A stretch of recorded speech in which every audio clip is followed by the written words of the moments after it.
Good morning. Welcome to another edition of Daily Devotions with God in Broken Pieces. Stick around until the end to be blessed by the full message. Of course, we all engage and identify with God in so many different ways. He also reveals himself to us in so many different ways at different times in our lives. And the one that I would like to focus on today is the God of orchestration.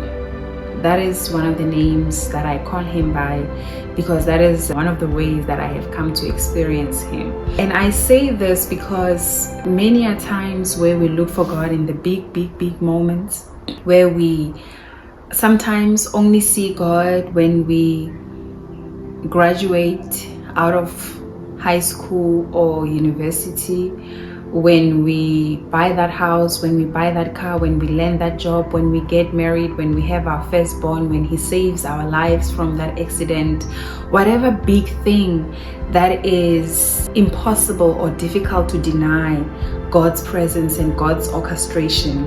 Most times that's when we think God was involved in the thing, that only specific thing, or those big moments in our lives. But I have come to realize him as the God of orchestration, the God who is involved in the finer details of life. He is involved in those little details, in those little moments, in those subtle moments. It can be in anything. He is involved in our daily walk. He is involved in every decision, or at least he wants to be. That's why we usually say in hindsight, we'll say in hindsight, I see a trace of God in my life. I see that his hand and his love, his grace or his provision, whatever it is that you would have identified, then we come and say, I see a thread in my life. I see that he has always been there when I didn't know myself, when I didn't know him, when I didn't know he exists. Because we come from different backgrounds, whether the Lord was introduced at home or you happen to be found by him along your life's journey, in your adult life, at whatever point. It is clear, it is always clear and always evident that he is not the God who only shows up once we get born again. He is not the God who only shows up when we make the right decisions. Sometimes even what can look like was a wrong decision might very well be a part of the orchestration.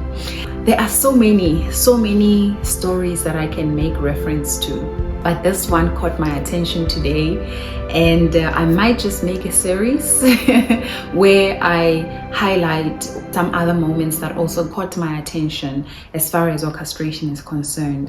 But today I want to focus on the story of Isaac and Rebecca. We might as well talk about God orchestrated love stories. God orchestrated love stories. I am so amazed at how God can begin to tell a story when the main characters of the story don't even know that their lives are actually playing out in a movie. When the main characters of the story have not even met and they have no idea who else is part of their journey or is part of their story. And this one is so sensitive, and it is so evident that God has been a part of, and there was purpose in how things happened. We know the story of Father Abraham, the champion and the father of faith. He believed God for a son, and it was counted to him as righteousness when God showed him what he would like to accomplish in his life, in the world, through him. And one of the big things that he believed God for was that God will give him a son by his wife Sarah. There came a point where eventually that promise was fulfilled.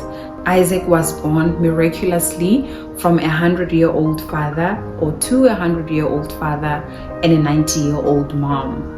Naturally, no procedure, human intervention, just a godly way, a natural way of childbirth. And that in its own is a miracle. Thank you for sticking around. I hope this message blessed you. Come back tomorrow for part 2.